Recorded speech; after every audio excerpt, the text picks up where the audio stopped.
원장님 제가 60을 넘었어요. 지금 남사스럽게 지금 무슨 가슴 수술이냐고 할까봐 고민만 10년을 했어요. 이렇게 말씀을 하세요. 자, 진료실 문을 열고 들어오신 어머님도 정말 조심스럽게 저한테 그렇게 말씀을 하십니다. 자녀들 다 키워놓고 이제서야 좀 나를 돌아보게 됐는데 그때도 안 나서 속상한 그 마음 제가 왜 모르겠어요. 자, 근데 막상 용기를 내려고 해도 가장 무서운 건 그냥 나 스스로의 나이, 건강 상태 이런 것들일 것 같아요. 결론부터 말씀드리면요. 정해진 나이, 정년은 절대 없습니다. 50대, 60대, 70대 당연히 다 가능합니다. 심지어는요. 제가 축소를 해드리는 분들 중에서는 75세 분도 계셨고요. 75세에 보형물 교체하시는 분들도 계셨었어요. 자, 70이 넘으셔도요. 수술 너무 잘 받고 가시고요. 또 어떤 면에서는요. 깡마른 20대보다 수술 결과가 훨씬 더 자연스럽고 좋을 수도 있다는 사실 알고 계셨나요? 하지만 젊은 친구들과는 조금 다르게 반드시 좀 필수적으로 체크해야 할 안전장치들이 몇 가지 있습니다. 가슴 확대, 축소 리프팅 이런 가슴 성형들을 받기 위해서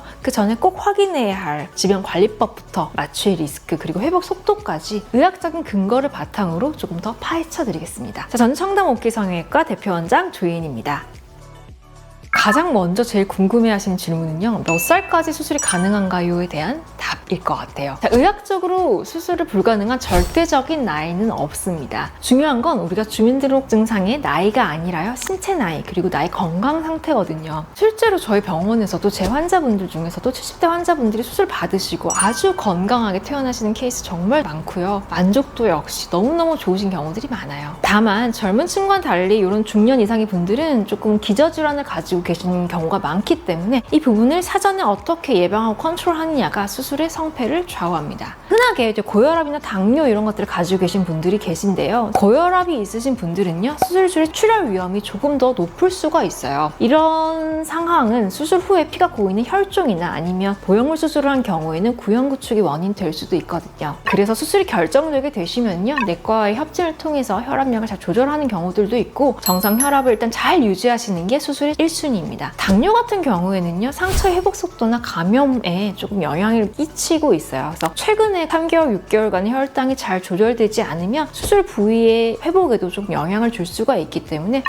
당화혈색소라든지 당 수치들을 좀 체크를 하고 혈당이 안정적인 범위 내에 들어왔을 때 수술을 진행하는 것이 저의 원칙입니다. 즉 약을 드시고 계시더라도 조절이 잘 되고 있다면 수술하는 데는 거의 문제가 없다. 이런 결론입니다. 다음으로 걱정하시는 거는요. 심장과 폐의 기능 그리고 전신 마취나 그 수면 마취에 대한 어떤 막연한 두려움이실 텐데요. 흔히 이런 얘기들이 있죠. 마취를 많이 하면 머리가 나빠진다. 나이 들어서 하면 치매가 온다. 이런 괴담들이 사실 너무 많거든요. 현대의학에서 마취 시스템은요. 정말 굉장히 안전하게 그리고 정말 획기적으로 발달이 되어 있습니다. 다만 나이가 들수록 우리 심폐 기능이 좀 떨어지기 때문에 수술 전에 이런 필요한 검사들 예를 들어 흉부 엑스레이라든지 심전도 그리고 필요하다면 초음파라든지 폐기능 검사까지 좀 정밀하게 이번 기회에 진행을 하시는 것을 추천을 드립니다. 이런 검사를 종합해서 봤을 때 수술하는데 문제가 없다라고 판단이 되면 얼마든지 안전하게 그리고 실시간 모니터링을 하면서 잘 받으실 수가 있을 것 같아요. 그리고 이건 좀 더 놀랄 만한 결과인데요. 중년 이상의 분들이, 즉 시니어분들이 수술을 했을 때 훨씬 더